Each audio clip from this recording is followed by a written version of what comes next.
Hello, hello, hello, hello. Testing one, two, three. Testing one, two, three. Hello. Cash one. Ladies and gentlemen, the store will be closing in 5 minutes. Please bring your final purchases up to the counter to check out.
Kaulana vale, e ka ua o hana le. E ni a e nei, ina pali. E ho o pili, ia me ka lau ai. Me i po o he no ne, i ka poi. Ka hau e ne mai no, o ke kai.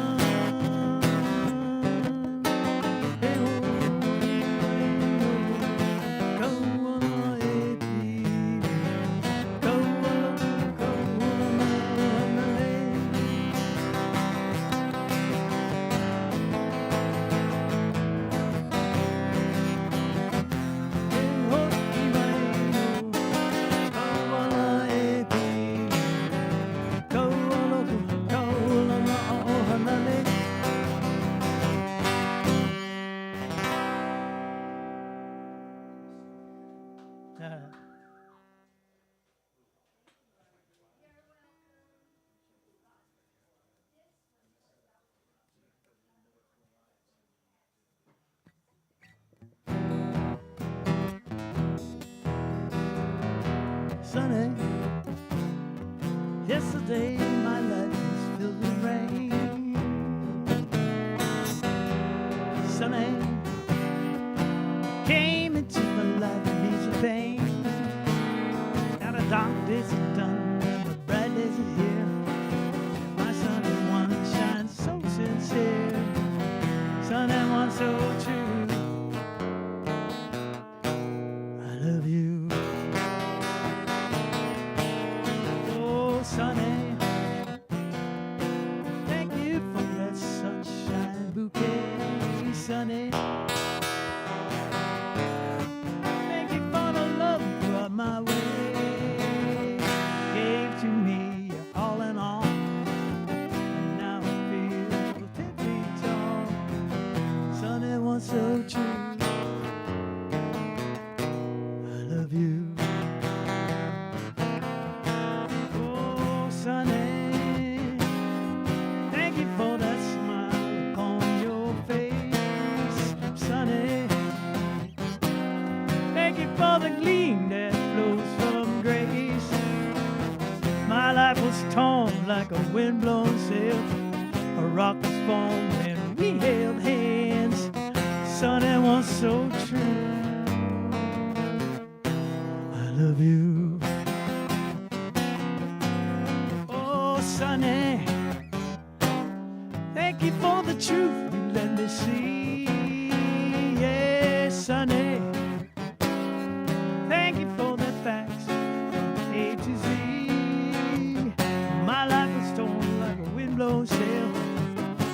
A rock was formed when we held hands. Sunny, one so true.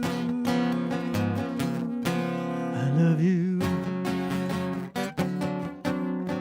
Sunny, yesterday my life was full of good rain. Sunny came into my life and eased the pain. Now the dark days are done and the bright days are here. My sun and one shines so sincere. Sun and one so true. I love you. I love you. I love you, Sunny. I love you.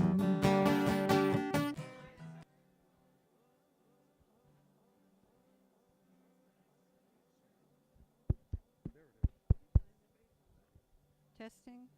Is it working now? Oh, is that what it is? Okay. Real? No. Oh, okay. Yeah. Okay. Yeah, it's working. Okay.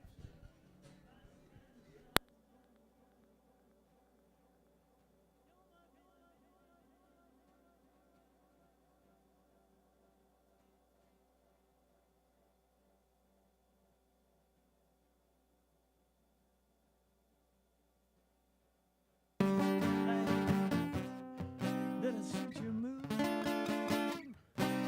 'Cause you're so smooth. Hey, hey, it's like the ocean under the moon. It's the same as that emotion that I get from you. Get the kind of loving that can be so smooth. From your heart, make it real. We'll forget about it.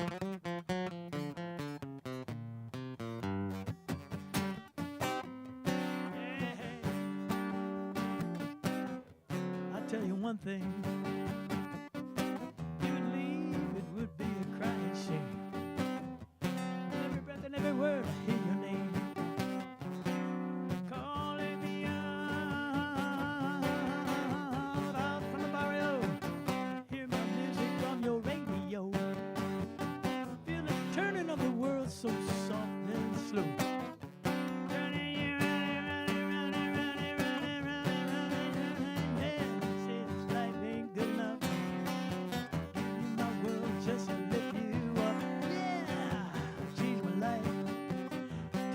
Suit your mood, 'cause you're so smooth.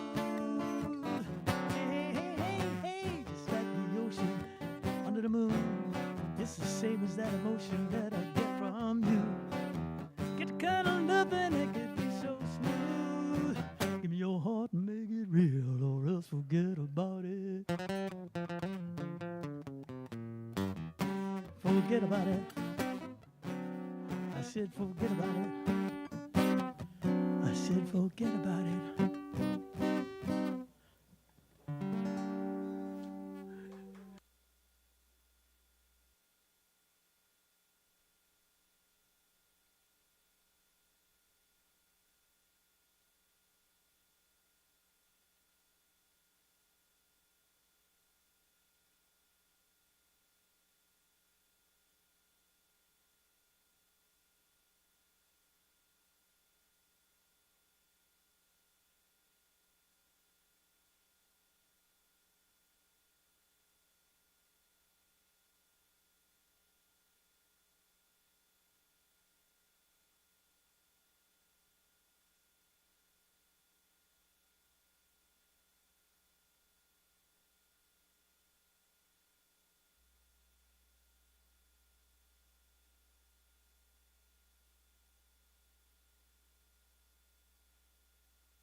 All right, good morning, everyone. Welcome to New Thought Center of Hawaii here in Kealakekua.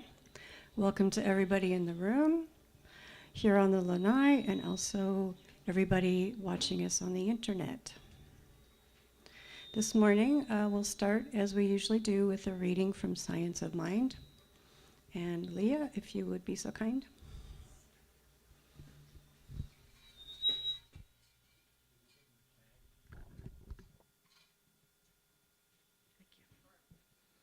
Good morning. Aloha, everyone. Aren't we blessed just to be here? Another gorgeous day in paradise with like-minded souls. That's the best part, right? Alone, not lonely. Do not feel lonely. The entire universe is inside you. Stop acting so small. You are the universe in ecstatic motion. Set your life on fire. Rumi. You exist, that divine feeling, fire, imagination, and creativity, may it be expressed through you. Ernest Holmes, from this thing called life. I'm sorry, from this thing called you. This is also life. Right. Part of the experience of self-love is enjoying my own company when no one else is around. That is, being alone. However, the experience of being lonely is entirely different. Being lonely has an element of yearning in it. Being lonely is the feeling and fear that no one else is here with me because I am not worthy or not lovable. It is the feeling that something is wrong or not as it should be. In a sense, the experience of loneliness feels quite real to the human heart. Yet there has never been a moment, nor will there ever be a moment, when any of us is truly alone, for we are always in the company of the divine, as us and around us. Part of the journey out of any sense of loneliness is to remember this truth and begin to feel that presence again. We can feel the ecstatic motion of the divine as us. We can feel the fire of the aliveness burning brightly in our souls. We can sense our deepest selves. This is the part of the journey that allows us to enjoy the embrace being alone and embrace being alone. We recognize that being without the presence of others is not anything to be upset about or ashamed of. And we court the presence of our own being so we can remember the fire of our own presence. In this, we can be alone and never be lonely. Beautiful. Today's affirmation is a nice short one. I'll just read. It's only 2 sentences. So I'll read it, and then we'll read it together in 2 separate sentences. Whether I am alone or not, I am always in the presence of the divine. Here we go. Whether I am alone or not, I am always in the presence of the divine. Thank you. Thank you, Leah. Now if we want to settle into our chairs and take a few moments to just breathe and be in the room, maybe reflect on what we just heard in the reading. One thing I've been thinking about lately is as far as being in the present, leaving my baggage outside the door, especially when we come into this room, to be present with ourselves and with everybody else. Whatever is on your mind, whether it's an ache or a pain that you have, somebody that you're worried about, something that's coming up this week that you're thinking, all these things that go on in your brain, just if you want to leave it outside the door, you can always pick it up when you go back out there. Chances are it might just wander off, who knows? So let's just take a moment to be quiet and sit with ourselves and be present here.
I don't know about you guys, but I felt a lot of stuff going out that door. A lot of it was mine. Okay, I think it's time for a song. Vibodha, would you be kind enough to give us a song? We're blessed to have Vibodha with us today.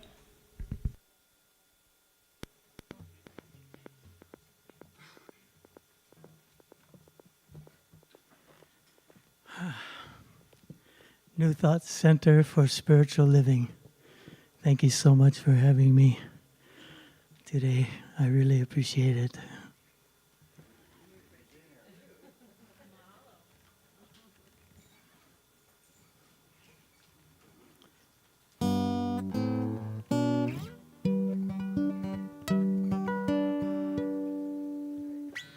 Blackbirds singing in the dead of night. Take these broken wings and learn to fly. All your life, you were only waiting for this moment to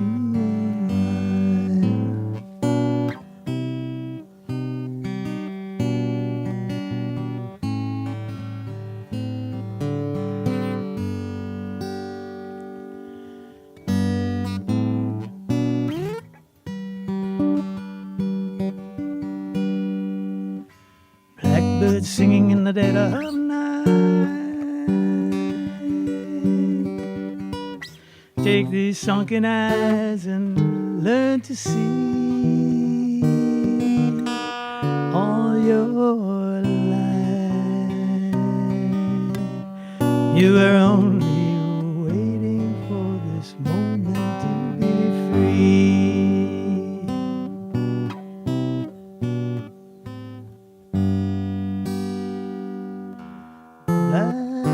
Blackbird fly, blackbird fly into the light of the dark black night.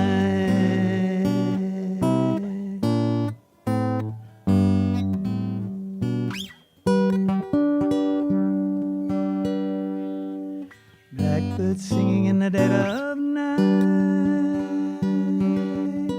Take these broken wings and learn to fly all your life. You were only waiting for this moment to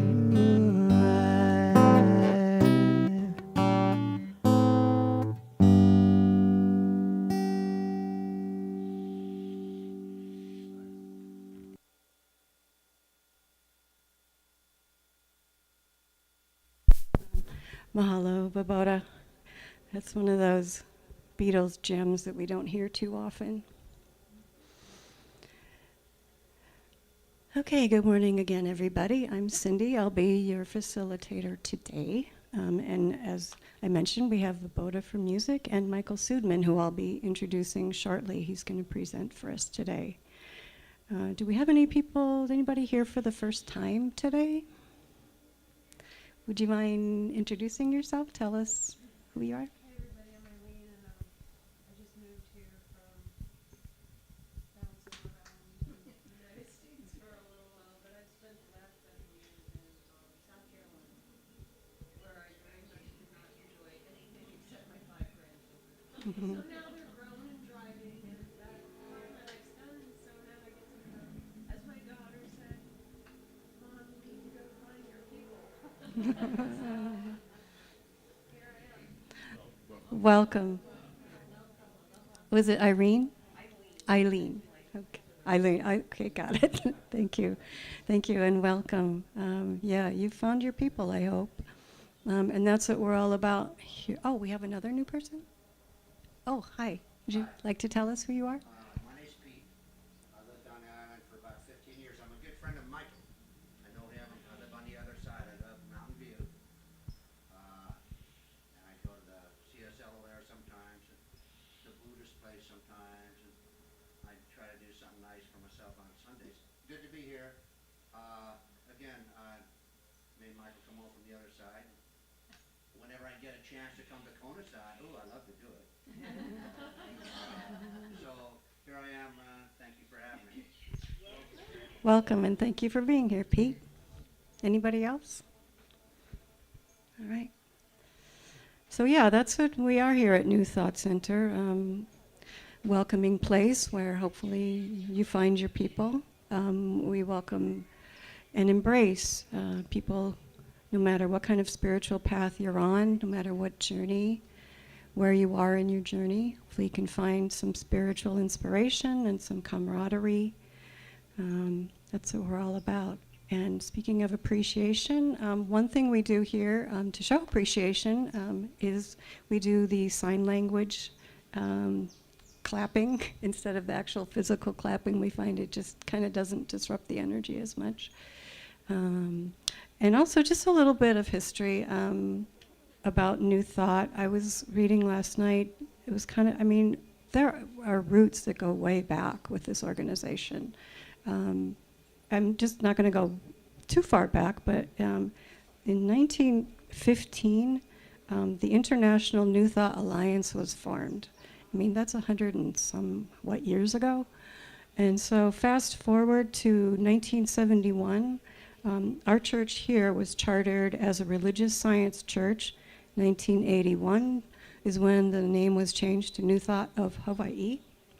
1984, the last minister left, so since then we've been ministering ourselves. That's why you might see a new facilitator every week and a new presenter.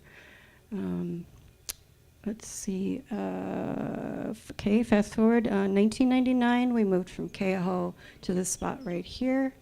And let's see, I already said that. So believe it or not, next month we will be celebrating our 54th anniversary. So yeah, we go way back. So well-rooted. And if you go to our website, you can actually see some of the previous board members, some who have passed on, get a little more history.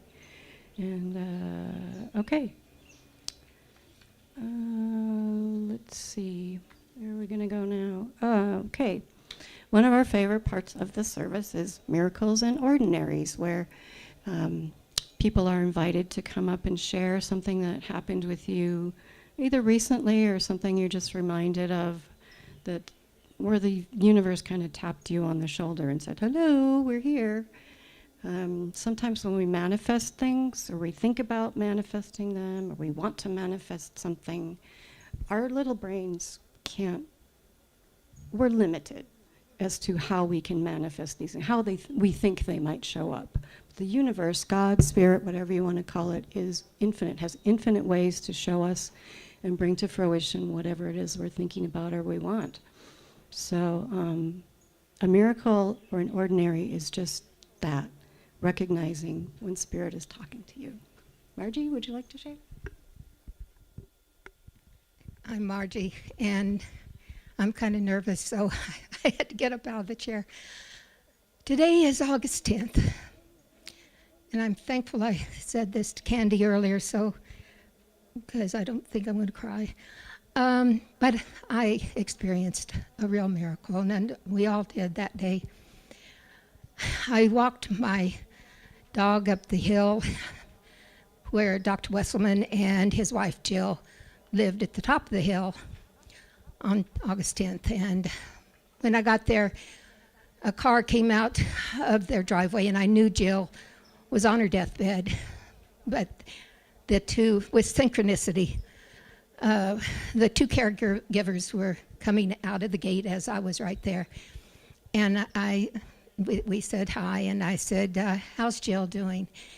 And they smiled, and they said, well, she just passed. I immediately called my daughter, and my daughter said, of course, Mom, I knew she was going. And I've told this story. There's people here that have heard this, and I'll continue to tell it. My daughter said, Maui's on fire. Jill was needed. Jill was able to do soul retrieval. She was a physical therapist and could see the energy. She told me that she could see the energy of the damaged part of the body come back in as she worked with them. She was needed. One of the next people I called was Pasha. Pasha said to me, oh, she left in a stream or a river of souls. I have never heard that expression before, but Jill was needed, and my heart is broken, but I have to grieve that. But I'm so thankful to know. My daughter said, Mom, this happened so fast. There are people that don't even know they have died, and whole families went, and there was Jill. The miracle of both Dr. Wesselman and Jill, and we got to know them.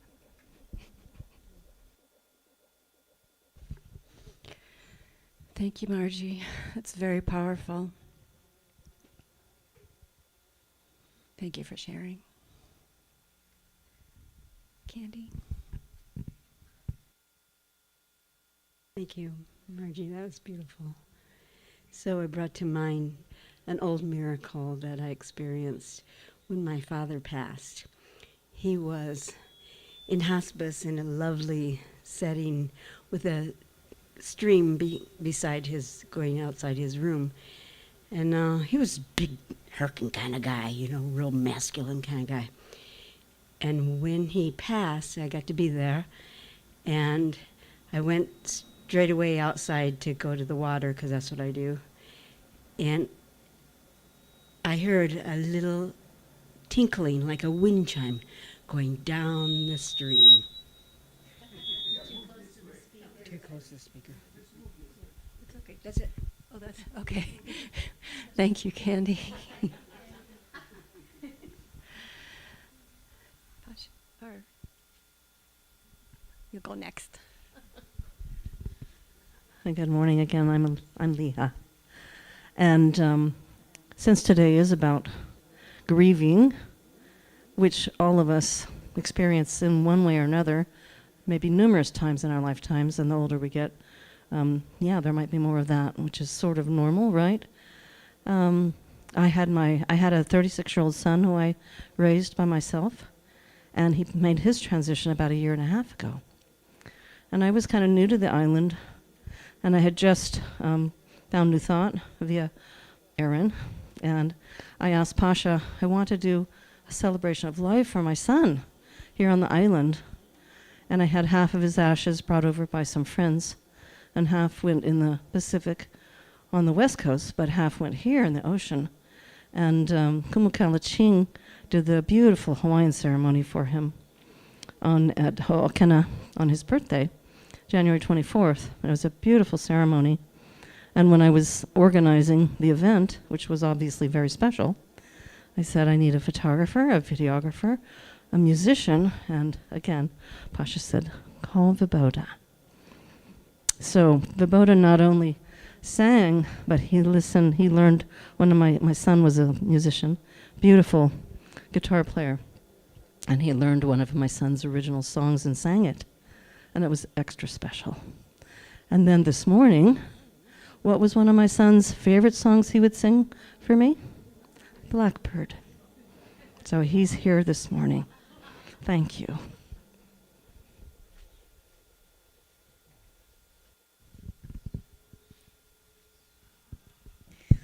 So I just wanted to build on what Margie shared relative to Hank and Jill Wesselman. So Margie was their neighbor, and I was like the sort of logistical link between Hank and New Thought for probably a decade. So I had frequent communication with him, but he was very protective of his family's privacy. And I guess if you're a famous person, you have to do that. But I never even had his phone number. I'd never been to his house. Margie, on the other hand, would see Hank and Jill frequently just from walking her dog because they were neighbors. And she got to know Erica also very well. Erica was their daughter who lived with them. And after both parents had passed away, Margie continued to be a really good friend and neighbor to Erica, who is a very brilliant young woman, but didn't learn to drive and had certain conditions that made it so she did need some extra help. And so Margie, I think, took her shopping almost every week and was a friend to her. So fast forward to, about maybe 5 or 6 weeks ago, and Erica had finally decided, after living alone in the house for more than 1.5 years, 2 years, she had decided to relocate to California. So the family wanted to sell the house. They had done a lot of work with the possessions that accumulate when you live someplace for a long time. But there was still pretty much a garage full plus a little extra. And it just felt kind of overwhelming. And the other daughter lives in Australia and can't spend long periods of time here. So because of this friendship between Margie and Erica, the idea came about that, well, maybe New Thought could take on that responsibility of, organizing a sale so that these remaining items could go to people who would appreciate them and the income would support New Thought. And that happened. And a lot of you were involved in the work of it and the blessing of it. And now, according to Leah, who does our bank deposits, we think the income for New Thought is now over 4,000, which was beyond what any of the board members even conceived of. So this blessing that's based on love, it's continuing. That's a miracle. It is a miracle. Thank you, Pasha. Okay. On the theme of a little bit of beings leaving us, when my dad passed away on his birthday, and there's a whole story behind that, which to me is a cosmic time. But before my dad left, he said, "Don't grieve for me. I'm not leaving you. I'm just leaving my body. I'll be around." And I sensed my dad had an amazing dream right after he left, a number of different stories I could tell. But the one I think most pertinent is, I don't know if I've shared this before, but my brother and I were out fishing about 2 miles out, and my brother dropped with a heart attack. And when that happened, I called out to everybody, right? We're a big church. We believe in all the gods, help anybody, yeah? And one that I especially called out to was my father, because he's on the other side, and the Amakua, it's like he's my connection to the spirit world. So I called out to my dad, help us keep Michael alive. And he did. Michael, lived through that. He's been here many times. But shortly after that, we had a Hawaiian woman. She did a concert at my house. I've hosted a number of concerts. And she played all these Hawaiian songs. It's a really beautiful concert. And she said, "I have this song. I'm not sure exactly why I'm supposed to play this. But to back up, my dad every day at the end of the day came home from work. And my dad sang one song every night. And he would have one drink. Never saw my dad have 2 drinks. He'd drink one drink. We could go in the room. We could sing along. We could not talk. We could not interrupt him. But he sang one song every night. And she played that song. And, she's a dear Hawaiian woman. And I really honor that Hawaiian women have a more natural connection to the spirit world, because I haven't been told to suppress that. And it was just like it was like my dad saying, "Yeah, I heard you."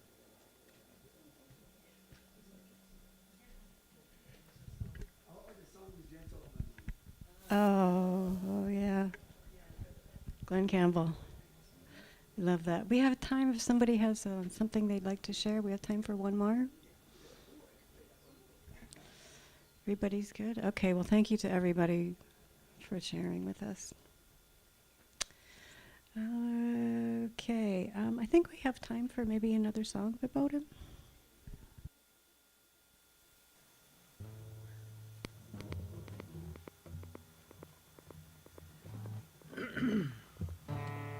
All good stories.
mahina I ke kai havana vana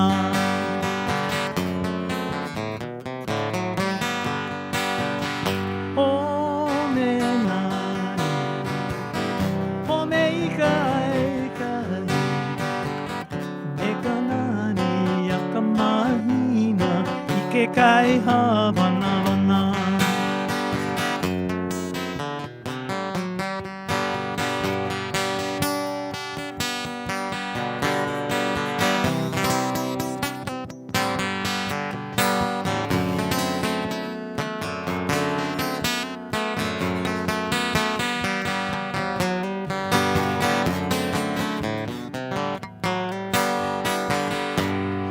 Haina ia mai ka puana Uhome I lahaina E piha me ka hauoli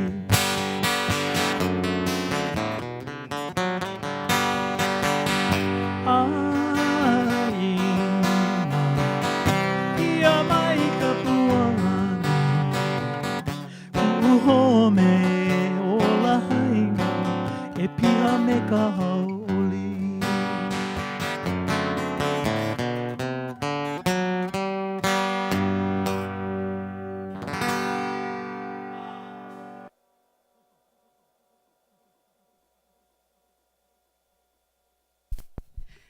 Mahalo, Vibodha. Can you tell us, my Hawaiian is, I know some words.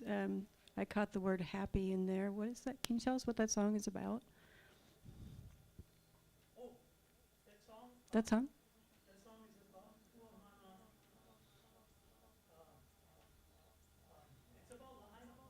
My home in Lahaina, how I love my home in Lahaina. Piha me ka hauoli, full of happiness. Nice.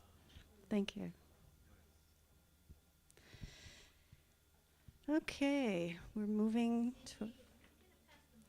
We're going to do that right now. Okay. Yeah. Okay. What we do, we're going to. This is our presenter, Michael Sudman. He's going to be speaking about grief, exploration, and a new path to joy. Good morning, everybody. And along those lines, we're going to ask each of you to answer a question that Michael has formed for us. And if you could say your name and just very briefly, in a few words, the answer to the question. Sure. Or if I stand.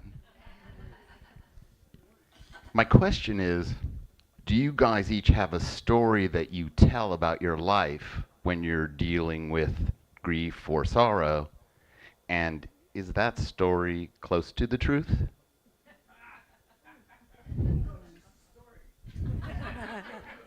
That would be my question. Okay, I'll get the ball rolling here. Cindy, and I tell myself, even though I'm maybe in pain, that all things must pass, and that's the natural law.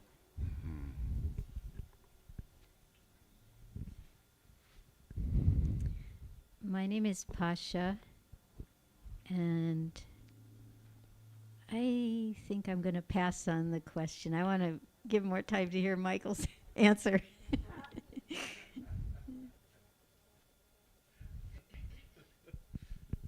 You would bring it over here, Pasha.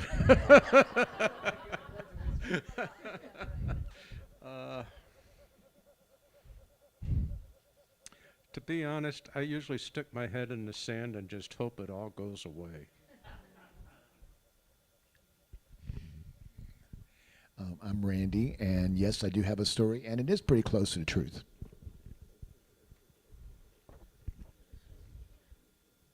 I'm Candy, and I don't think I have a story. I try to just be happy that I knew the person, if it's a person that has passed. I'm Patty, and my story is true. Kaimana, I believe grief is based on a sad story. So I try to tell a better story, or none at all. I'm Kathy, and in terms of grief, I found that other people's grief actually unites us. And that's really not feeling alone and looking at this community, it helps with the grief that we're all facing. My name is Jack. I don't really have a story about grief, but I deal with grief as I do with illness. It's most of the time very private matter, and I just keep it to myself unless I'm asked, and then I share it. Hi, Vibodha. I just try to empty my mind and breathe. I'm Leah, and my grief story, I accept what is, because I really realize in truth that the only thing constant in the universe is change. Hi, I'm Barca, and I guess I think I spend a lot of time in nature.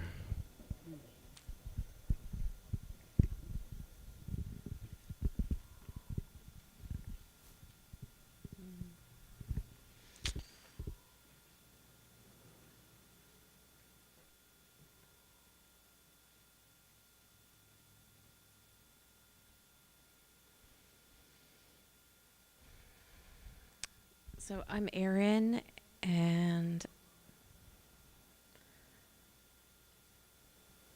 it depends on every individual moment. I'm Sally, and I'm not a big storyteller. I'm more of a listener. But when I do tell a story, it tends to be the truth. I'm Pete, and I don't believe in death, so I don't really grieve. I have lost my parents, but I know that death isn't real, and so I'm okay with it. In fact, I just sort of throw love at the whole thing, and it's okay. I'm Margie, and I'm not sure if anybody knows if my stories are true or not. I'm Shelba. That's a hard one. Just remembering all the good times in the past and the ones that are going to be in the future.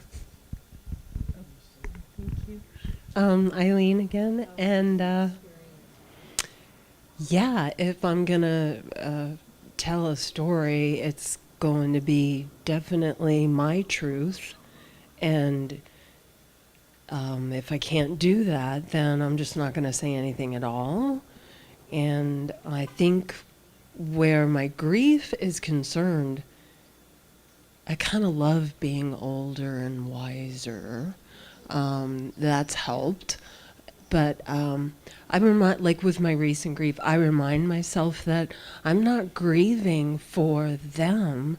I'm grieving for me and what I've lost, the time that I've, the person I can no longer call, the person who's not going to come see me in Hawaii like we planned. So, I mean, he's happy. He is free. So for him, I am joyous. And I recognize it's my sadness and rewind the tape all the way, dig down to where the origin of my pain. And for me, I'm very brain oriented. And once I understand where it's coming from, then I can do something about it. So that's how I roll. Crazy train, says my daughter. I'm Terry. My few experiences with grief, I've tried to live through it and experience it, but I hope it goes away soon. My name is Charlie. I don't know. I don't like to reflect at all on having ever had grief.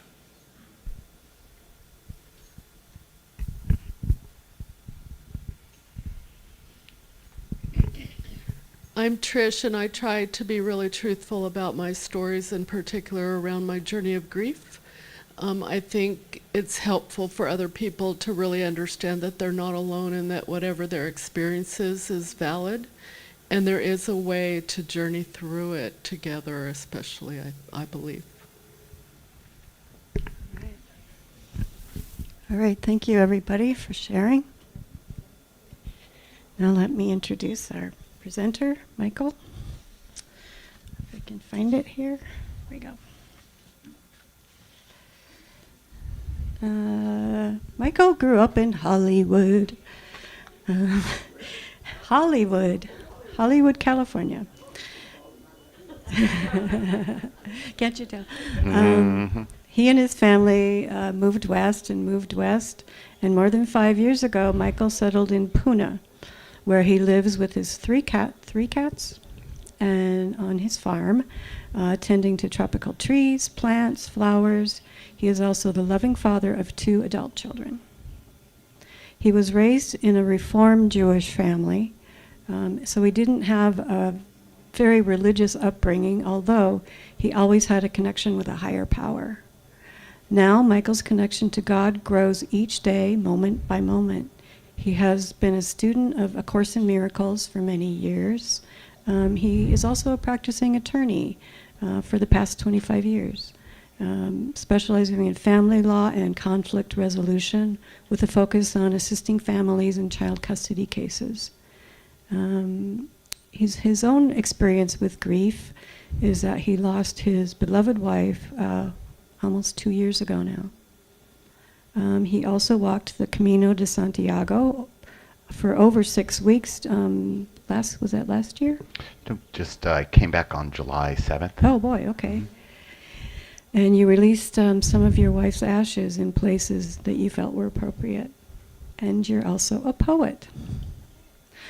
Michael is also an explorer, a student, and is always searching to grow spiritually. Thank you very much for that. I wanted just to touch before I start regarding loneliness. Thank you for that message. Loneliness for me is filled with people like Pete and people in a community like this that welcomes me here to share this message and to be able to talk. I met my wife when we were in 6th grade. We were together approximately 45 years on and off. On her 60th birthday, she was diagnosed with pancreatic cancer, and she died 2 years ago, August 17th, so next week. So this is a period of celebration. I'm going to go to California and celebrate her life again with not that we don't always, but again in a special way this next weekend. I do recall on August 10th, 2023, Cheryl was in the hospital in California, and the Maui fires were blaring, for lack of a better word, on the television. And it caused Cheryl so much sadness about that. And I remember it vividly. That night, she cried in her room about the people on Maui, even though she was less than 1 week away from passing away. And that's the way Cheryl was as a person. She smiled all the way until the last day. She, the blessing of her disease was it was short. She only lived 62 days after she was diagnosed. And prior to her diagnosis, she was totally healthy. Well, she wasn't really, but she was totally healthy. She had no medications. We hiked and traveled and did a whole bunch of stuff. I actually walked the Camino de Santiago twice with Cheryl. In 2018, we walked 150 kilometers from, 125 kilometers from Sarria, Spain, to Santiago de Compostela. We did that as a dare from our children. They didn't believe we would ever do it. Then we went back the next year, and in 2019, we did Porto, Portugal, to Santiago de Compostela. And the Camino de Santiago is a miraculous individual togetherness journey with hundreds of thousands of people that walk it every single year. It starts somewhere around Saint-Jean in Pied-de-Port in France, and then 790 kilometers, 500 miles, to Santiago de Compostela. So this year, me and a very, very beautiful woman who had the dream of walking the Camino for 25 years, we both said, do you want to do it together? And we started on May 14th, and we walked approximately 13 and a half miles a day with a 25-pound backpack, and finished it in 38 days of walking. And it was miraculous. You walk through the Pyrenees, go up and down, you go through fields and wheat plantations, and it's just an amazing experience. I did bring my wife's ashes with me, and each morning as I left one town, when the inspiration hit me to do a blessing, and then I took it and I had a small little spoon, and most of the time it was so cool because the wind blew the ashes off of the spoon. I didn't have to do any action. It was like a wind would come up whenever I did it. And it happened in the morning, in the midday. It didn't matter if it was hot or cold. And it reminded me of a story that Cheryl used to tell about her grandfather and the winds going through the trees at a farm that he it was like a Christian church that he was a caretaker of. And she reminded me all the time, whenever she heard the wind blowing, of the whispering winds that her grandfather would tell her about. And so on this trip, I was whispering winds all over the place. It was just like whoosh, whoosh. And the poplar trees were molting feathers. I mean, it was not feathers, it was not snow, but it was all the way across Spain. And you just walk and you could do snow angels in the poplar droppings. It was so cool. So, well, that was just not even part of my talk, but thank you for listening. I do love my wife dearly, and I find that the grief that I have for her is not negative, it's a blessing, and I have all of her gathered love that, and I talk about that all the time, inside my heart, and I see it in colors as a rainbow, and each event, positive or not positive in my life, is represented in one of those little colors. Some of them are scarred colors, some of them are just these bright shining colors, but most of it makes me up to the 61-year-old man I am today. And I love rainbows, and I find them to be a blessing, and I see them in my dreams. So I want to thank you guys all for the opportunity to share this talk with you today. I feel really welcome here. It's my second time speaking, and I was sort of hoping that I'd get asked again, and then the sort of a miracle came, and Pasha asked me, and I said, yes, I'll do it. My faith rests in knowing that miracles wait patiently for me at all times. I just have to be mindful to recognize them, and they unfold every day. They unfold all day. I recognize each miracle as an extension of love. I recognize that miracles will happen for me when I need them the most, and that's my truth. I want to share my story with you today because it's a story of commitment and exploration, a story of friendship and love, a story of understanding and participation, a story of loss and rebirth, a story of blessings recognized, and a story of living with grief and searching to live with grief joyfully.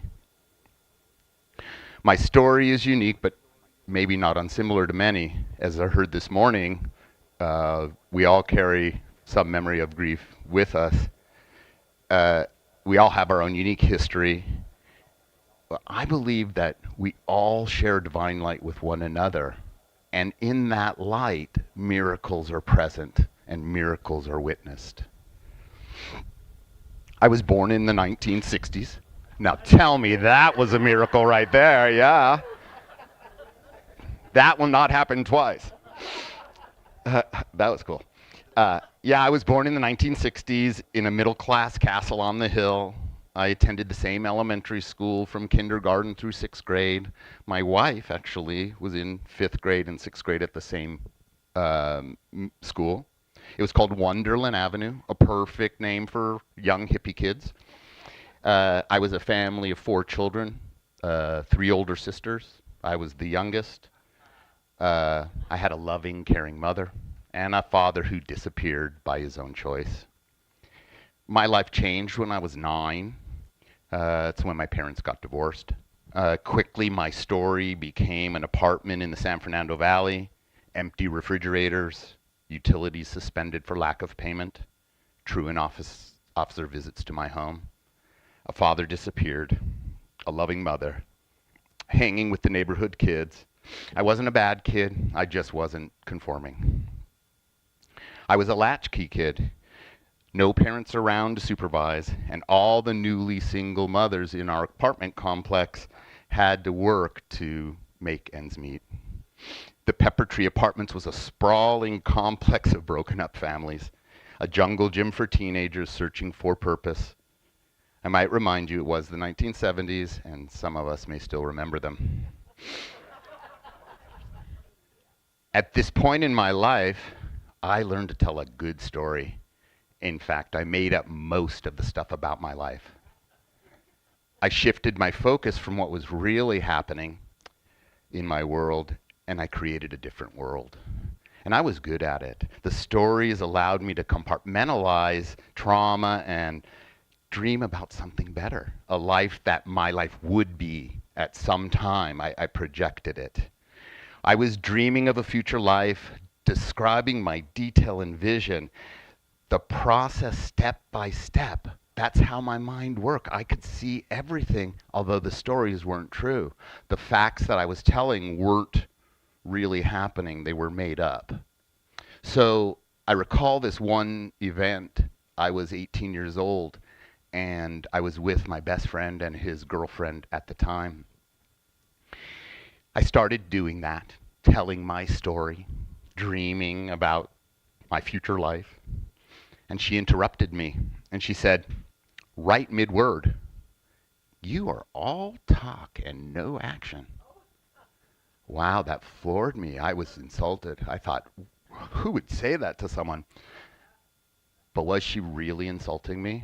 Or was she just observing how I was showing up in that situation? My stories weren't true. They weren't really things. They were exaggerations. They were adjacent to what was happening in my life to make it look better, to make me appear better.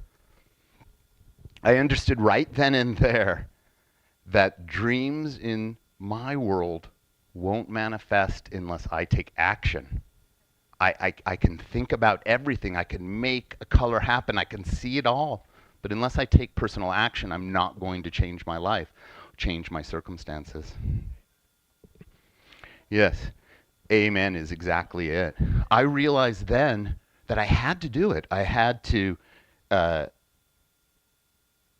walk towards my dream. I had to realize that I was visualizing, and what I was visualizing can actually happen. And I was actually manifesting, and I didn't even know I was doing it back then. But I started then. An unrecognized miracle. At 18 years old, I hadn't studied about miracles. In fact, I didn't believe miracles were even available for me. My achievement list and my struggle storage bucket that I carried around with me made it seem like miracles were out of reach. They just weren't available for Michael. But I know now that each time when I change my perception and I replace a disturbing thought, a thought that scares me, a fear thought, with a better thought, a thought of love, a thought in alignment with God, in that instant, I'm experiencing a miracle. I recognize in that instant that I have the power to choose right now, not the circumstance, not the stimuli, but I have the power to choose how I perceive it and how I'm going to allow it to affect my life. Well, I vowed that day in 1982 to take action, and I was going to make my words mean something. Like Don Miguel Ruiz says in the Four Agreements, be impeccable with your word. I carried this thought with me, and I've tried to live up to that throughout my life, through my marriage, as a parent, as a professional businessman, as an attorney, as a soul traveling around in this body, and as a human being extending love to each person that I meet and some who I never will meet. My thoughts changed, my actions followed, and my life improved. Manifesting works, especially in situations related to like self-improvement or professional development.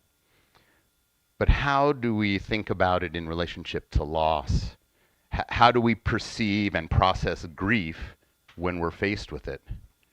What can we manifest to change our thoughts, our perspective, when the circumstances in our life drastically change?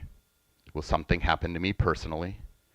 I told you the story that my wife, we were together approximately 45 years of our 60. We had breakups and get back togethers and breakups and get back togethers. But from 1992 until she passed in 2023, we were together that whole time and we raised 2 beautiful children. As you can imagine, my life changed at that moment when she passed away. All of our plans changed. In fact, I found myself with no plans at all. And today I still don't have any plans. I don't know what I'm going to experience next week. But I think I told the story here of sun-dried tomatoes. And that I'll tell it very briefly, is that I was presented with a challenge because I said categorically that I didn't like sun-dried tomatoes. And the person that I was with said, why? And I searched, and I couldn't find in my brain what experience why I said I don't like sun-dried tomatoes. And so I ate them that day, and I like them. So my life changed from experiences like that, and that's what I mean by unplanned. I'm willing now to be open to experiences, flavors, scents, smells, places, people that I may have said no to. I go in the ocean now. I never did before. I play music and sing. I never did that before. A lot of things have changed. Grief is the price we pay for love. That's what Queen Elizabeth II said. That's what I felt. Overwhelming grief. And as you might imagine, devastated by the thought I had to finish my own sentences.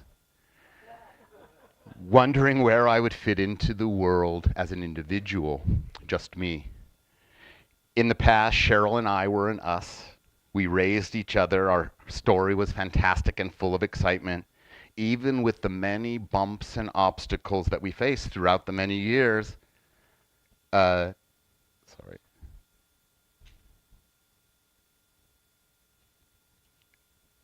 We persevered.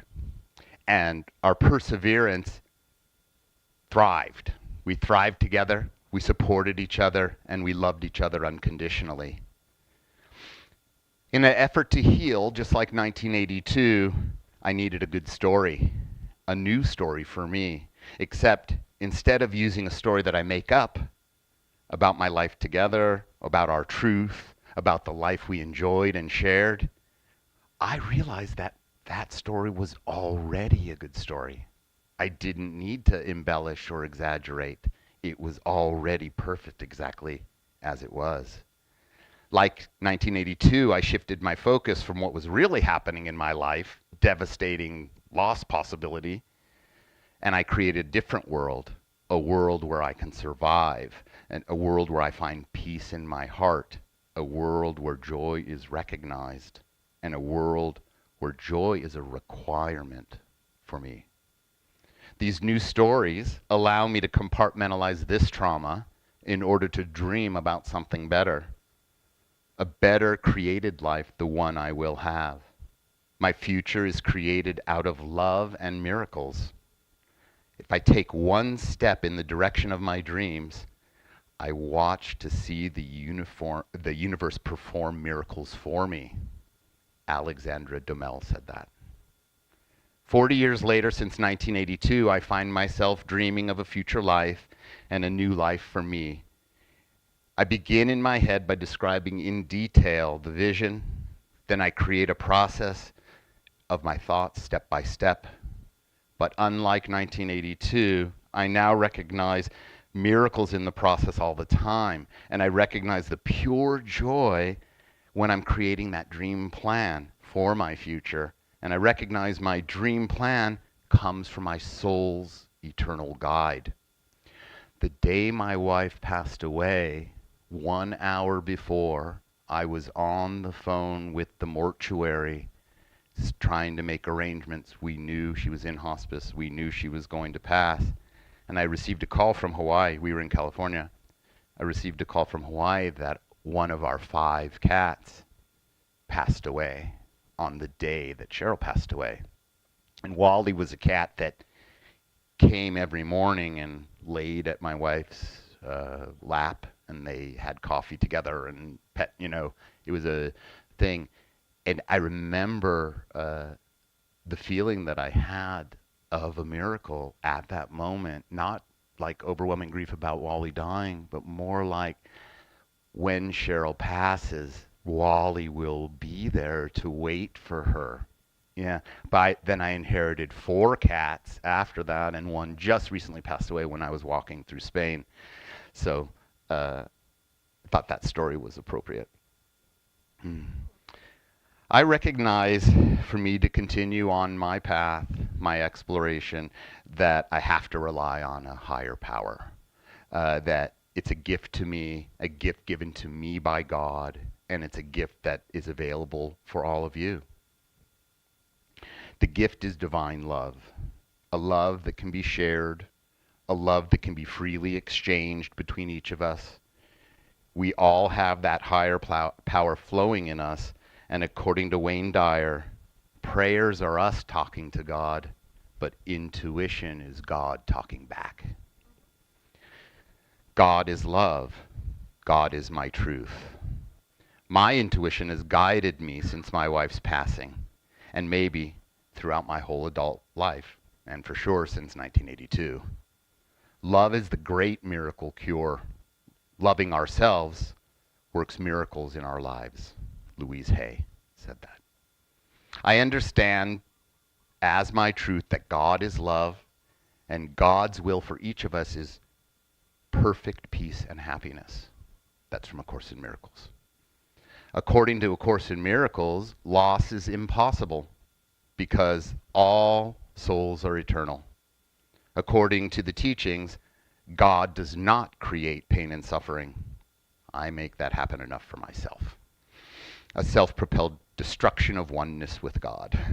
Sometimes I allow my ego's voice in my mind to make believe it's impossible, or make believe it's even possible to separate from God. But through forgiveness of myself and forgiveness of judgment and others, I'm released at last from all my fears, and I land soundly on love, forgiving others, and most importantly, I forgive myself. Because we never lose our loved ones. They accompany us, and they don't disappear from our lives. We're merely in different rooms. Paulo Coelho said that. Loss is not real. Loss is not a love thought. The feeling of loss is rooted in fear, and separation from God is a fear thought. In my case, my fears are chattering loudly in my head. I believed I lost certainty. I believe I lost security. I believe I lost comfort, wholeness, and the love of my wife. But then I looked at my situation like a 15-year-old, and I said to myself, I need to gather some adult thoughts here and try to figure out how I can compartmentalize these fear thoughts. And just like I would have done normally in my life, I was having a difficult time doing that. C.S. Lewis says, grief is a loss of innocence. And that's how I feel. I feel like an adolescent, unsure, confused. My innocence was shattered. As a cancer survivor of almost 10 years myself, I expected to be the first spouse to go, but I didn't. I was not prepared to survive my wife, and I am still surviving each day. Death ends life, not a relationship. All the love you created is still there. All the memories are still there. You live on in the hearts of everyone you have touched and nurtured while you were here. Mitch Albom said that. These words help me. All the love you created is still there. All the memories are still there. You live on. Well, we all live on, but I say instead, I want to love on. I want to continue to share all my gathered love with each of you and everybody I meet from here on forward. I have loved, I have been loved, I'm loved now, and I extend love now, and I'm willing to accept love now. Love is a miracle among miracles in my already blessed life. 'Tis better to have loved and lost than to have never loved at all. Alfred Lord Tennyson. Embrace the miracles waiting for each of you every day, in each rainbow, each cloud, every stream and every ocean. God is love, and God loves you exactly the way you are. You can't be any different. Love is exchanged, perception is changed. The circumstances may not, but with the thought of love, a miracle is witnessed. Today I know without a doubt that I'm mindful that I can see a miracle. Mindful that miracles and my beliefs hold true right now, and they're right here available for all of you to witness every day. I believe I have all the gathered love from my life in my heart, and it's available to share.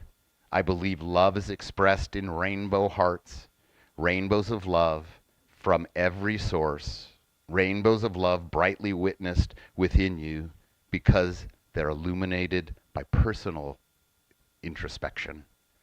My truth is rainbows of love are seen in every miracle I witness. Thank you very much.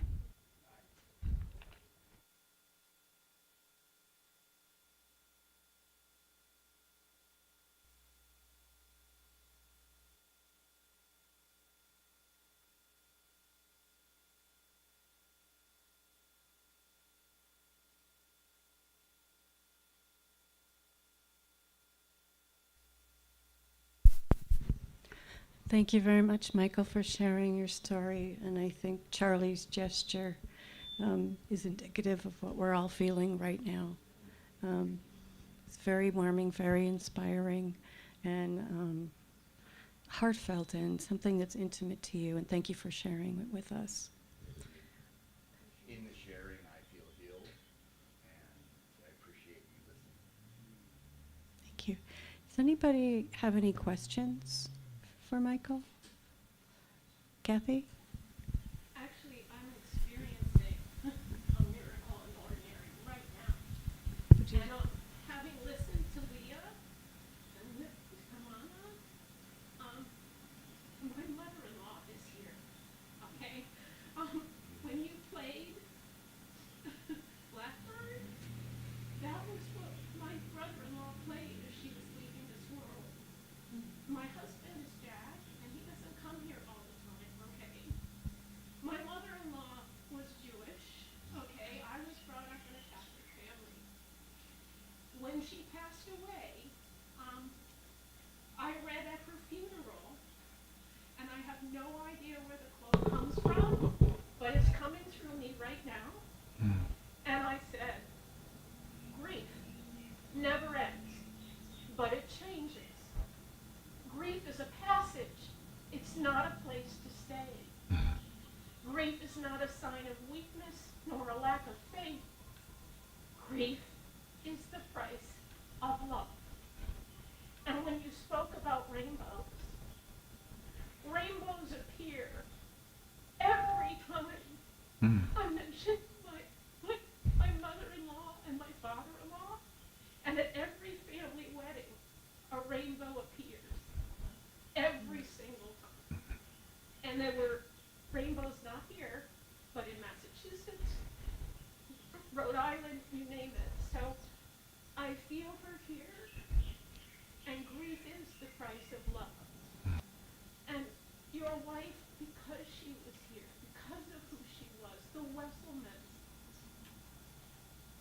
better for them having been present. And they are still here. Their essence is with us. But I just felt compelled to say that. Thank you so much. I was going to just add, I'll move this because I know that she wants me to. I was going to add that it's funny because there are a lot of songs that have speak about the colors of the rainbow, and one of them is from The Greatest Showman, and the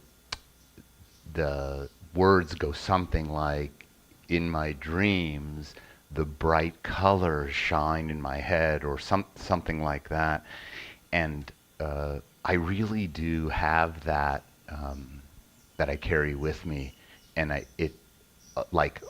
my memory works in photograph, so I see pages of words, not the concept. I can see the words on the page, kind of a thing. And by adding colors to each of my thoughts, it really makes them go in easier, if that makes sense. Colors are warm and soothing, and so I use rainbows to always think about the beautiful things that I get to witness, and they all have colors. And so I really do see rainbows all the time, and I appreciate them so much because in Course in Miracles, when we talk about fear and love, they're a distinguishable thing, and you 100% know when one or the other is happening, and there's only two possibilities. You can have love thoughts that are in alignment with God, they're kind and sharing and generous, and you can have fear thoughts that are not in alignment with God, they're connected to your ego and your things that you're scared of, and they talk louder, right? The fears talk first. So you have to know that through faith and through a connection with God and miracles, right, is that God's love is unconditional. God is love. And you don't have to use that word. It was actually a difficult word for me to start using, God. I always used universe or spirit or other words because I wasn't saying God. And so for me, God just works really well for me right now. And every time I recognize my disturbance, which happens for all of us, right? That's when I know I can shift my perspective to a happier thought. It's not going to eliminate the circumstance, but that happier thought is going to propel me to the next moment, not the future, because the future's scary. Not the past, because those beliefs screw you up, because you don't know why they knee-jerk so fast, and you just do it. So in the now, the miracle is seen, love is felt, and fear disappears, and time collapses. That's what rainbows mean to me. Spoken like a true poet. Thank you. Yes. Hi. Thanks so much, Michael, for coming. And this is nice. I'm enjoying it so much. And I'm noticing you're telling your own very personalized, wonderful story of your spiritual experience. And I'm wondering if I've got this idea about the Course in Miracles. For some reason, it keeps coming through what you said. And my question is, how much, or do you even remember the shift that maybe occurred? You said 10 years ago you had cancer, and then I'm not sure how long you've been involved in the Course in Miracles, but if you're willing to just speak for a few minutes about those pivotal moments and how long you've been practicing that. Yeah, thank you for that question. Cheryl was raised in a hippie-adjacent evangelical family. Her uncle is the minister of the Phoenix Seminary and the Scottsdale Bible Church for like the last 30 years. He has books on on that evangelical style. My mother-in-law was pregnant at 16, and they were excommunicated from the church. And my wife grew up in an apartment in Hollywood with her younger sister and her mom.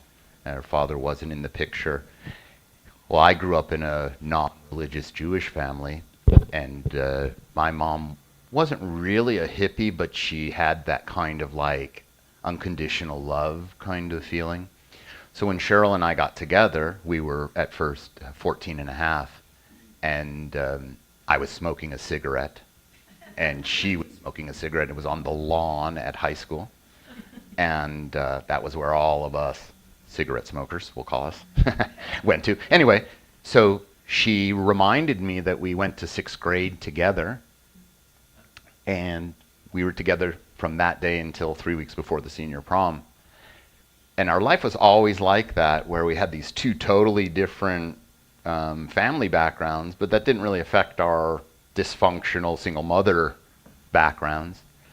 And it was years and years later, we already had kids, it was 2008, and we lost everything. We had 4 retail stores that were decorative hardware stores. Our biggest month ever was September of 2008, 2007. And then we lost our business by December of 2007, completely gone. I had $82 in a can. And I was already a lawyer, but I didn't practice law. I was in business. And my wife said, you know, you are a lawyer. And so I put my ad on Craigslist, and since then I've helped about 5,000 families.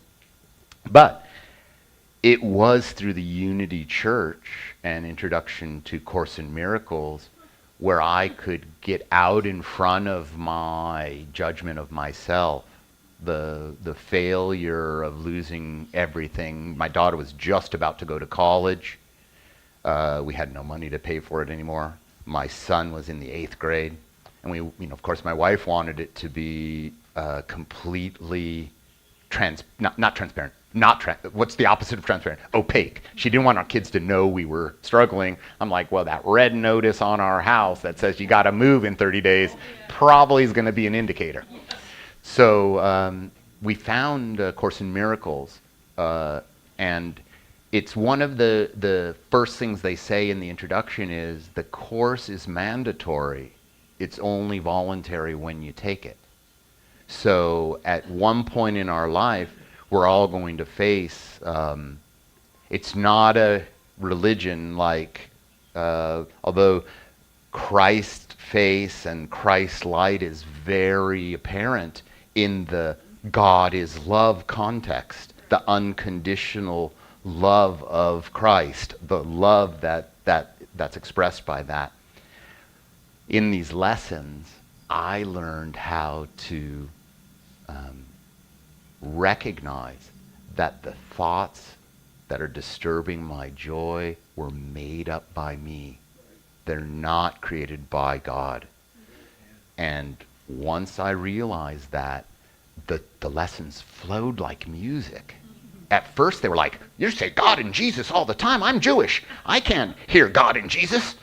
But all of a sudden, I'm like, you know what? The message is what's important. And the message is, I love each of you unconditionally. God loves each of us unconditionally. And I choose not to judge. Now, what do I do first? Judge. But I have to say, I'm not going to judge. I'm not going to make that assessment because it only is an attack thought on me. And then half the time, when we're judging, we don't even say anything to anybody else. But the Course is a beautiful, simple Course. It says, let me just think because I don't want to, I always say these 3 stupid things wrong. So it's, I can't think of it. Yeah. Anyway. Simply a story. Like when we recognize that we are judging, then we can just be like, oh, I'm doing that thing I do. Mm-hmm. It has no importance. It's just a story that I'm addicted to telling. Right. And we recognize that's not the truth. The truth is the love of Right. Right. That's the miracle. Like when we tune into that rather than a story. We recognize, oh, I have a story of judgment. I'm human. Right. I like to say, as human beings, we tell stories. But the better our stories, the better our reality. Right? So we recognize, we judge, and then we let go. That's just that story. That's all that is. I remembered the words, nothing real can be threatened. Nothing unreal exists. Herein lies the peace of God. And what that means to me is that if my thoughts are disturbed, even in the slightest, I am out of alignment with God. And I have the opportunity right then and there to choose a different thought. And how long am I going to suffer is totally up to me. Amen is right. Thank you again, Michael, for sharing your insights and your wisdom on this universal experience. Thank you. And thank you, everybody, for sharing. Right now, we're going to pass the cold ball, and if Vibodha, you would grace us with another.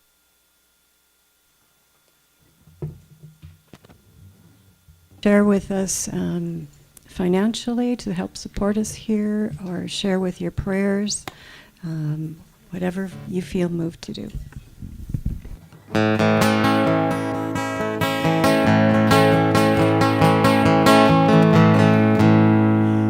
As I gaze into the sunrise over Manana,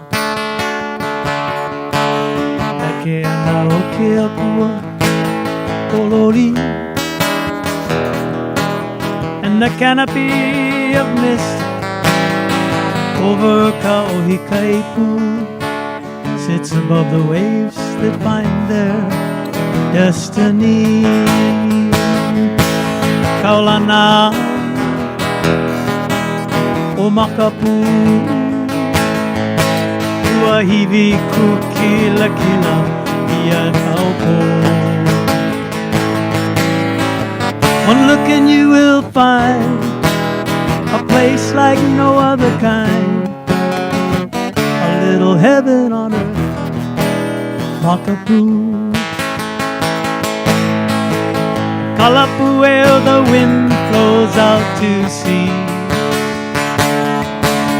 and finds its way on the slopes of Kaiwi. Napohola dancing joyfully out on the ocean blue. Keakua made this place for me and you. Kaulana o Makapu Uahiwi ko kila kila ia kaupo. One look and you will find a place like no other kind, a little heaven on earth, Makapu.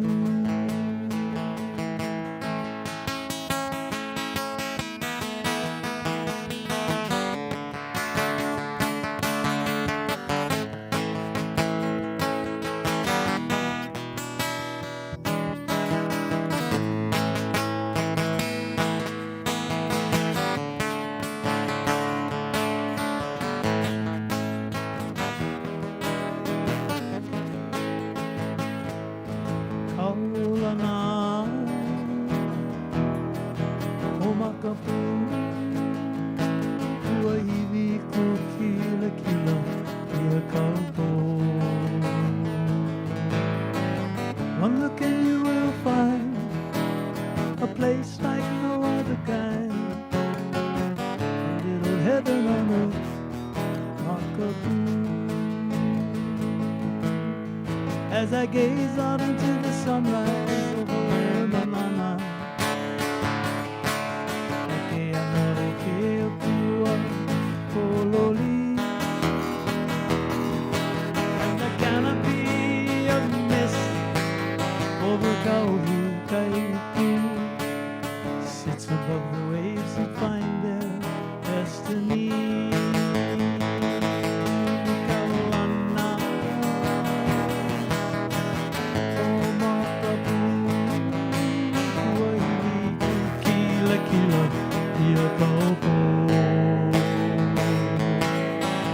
One look and you will find a place like no other kind.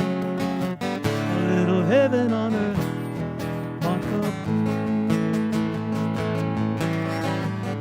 Look and you will find a place like no other kind. A little heaven on earth, Makapu.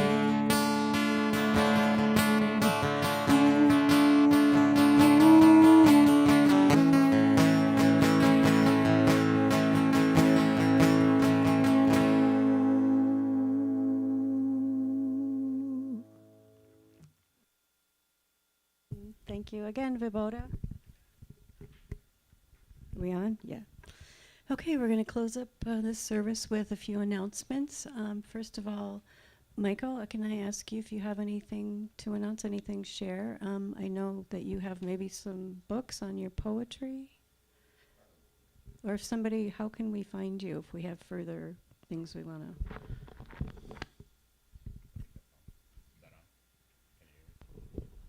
Hello? There you go. Yeah, I have a book about Cheryl's 62-day journey. It's on Amazon. If you Google my name, Michael Sudman, Sudman, or a 62-day journey. And I also published my first book of poetry called Inside My Insides. And it's 122 poems. I send out a daily thought to approximately 300 people every morning. And I've been doing that since September 25th of 2023. And I'm still inspired to do it. So I'll have hopefully 7 volumes of 122 poems, because that's my favorite number. But the first book is up. Again, if you Google my name, it'll be up on Amazon, I believe, or just on Amazon, search my name if you want to see it. I also am going to start a YouTube channel, Michael Sudman, to do some inspirational thoughts. I'll let you know more about that, Pasha. Awesome, thank you. We look forward to that. Okay, so every Sunday we're here at 10 o'clock on the Lanai, and also if you're not on the island, you can, or if you're away, you can stream us. Just go to newthoughtcenterofhawaii.com. Next Sunday, the 17th, Tanya Rangwilova will be here. She's going to be talking about quantum jumping and Reiki healing meditation. Drew Womack will be here to provide music. The week after, on the 24th, Lehua Lopez will be here, and she'll be talking about metaphysical and mystical aspects of Hawaiian mana. And the music will be by Mahina and Christie. And the last Sunday of the month, we have Dr. Richard Stevens, and he'll be talking about the law of attraction. Pule power and the magical tree that brought the Palamanui Forest Preserve into being. Owen Costello will be doing the music. We have some weekly classes coming up too. As always, we have Jinan Wang with Tai Chi and Qigong. That's Mondays from 4:30 to 5:30, $15. We're announcing the hula, Pasha? Yeah, I don't know. Randy, do you know what Mahina charges for her hula class? Because we don't know that yet. She charges by the month, or she charges by the individual thing. I want to say it's like $10 maybe for an individual time. And their first time was here this past Wednesday, and they really enjoyed being up here. They weren't sure it was going to work for them, but it worked really well. So I want to say it's $10 for, but I could be wrong. $10 for a session, or like 40 for the month, or 30 for the month. She tries to keep it same price she had 30 years ago. Oh, okay. So that's on Wednesdays from 4:30 to 6:30, hula with Mahina, right here on the Lanai, and we're guessing it's about $10 per session. Monthly events, second Sunday of the month, which was today, we have a crystal bowl meditation from 9 to 9:30. So just get here, hour before service, and you can have that experience. Also, our end of the month potluck next time is on the 31st. Special events. Okay, coming up on the 21st, we have an earth meditation with Star Root. That's from 3:33 p.m. to 4:33 p.m. And I'm accepting a love offering for that. Sunday the 24th, we have a workshop with workshop Mystical Mana with Lahua Lopez from 1:30 to 3, and that's $25. And again, we'll talk about the Wesselman estate, where Pasha mentioned we earned almost $4,000. Wow. And mahalo nui loa to everybody who volunteered with that very special event. Okay. Oh, we also have in our koa box over there, we have a prayer ministry here. And if you or someone you know is in need of some prayer, as long as they know that you're putting their name in the box, feel free to do so. You can also sign up and check out our website, get on our mailing list, newthoughtcenterofhawaii.com. And Michael, we're going to take you to lunch. And you would like to go to the Chinese restaurant up here? Is that okay? Okay. Your preference, so that's fine. That works. Do we have anybody who would like to join us? Can you see a show of hands? 1, 2, 3, 4, 5. At the top of the driveway, yeah. So we've got about 6. Okay, terrific. Okay. Very good. And now we will circle up and sing our Aloha song. And for those who are new, we have the words to the songs. They're posted right up here, and you can follow along.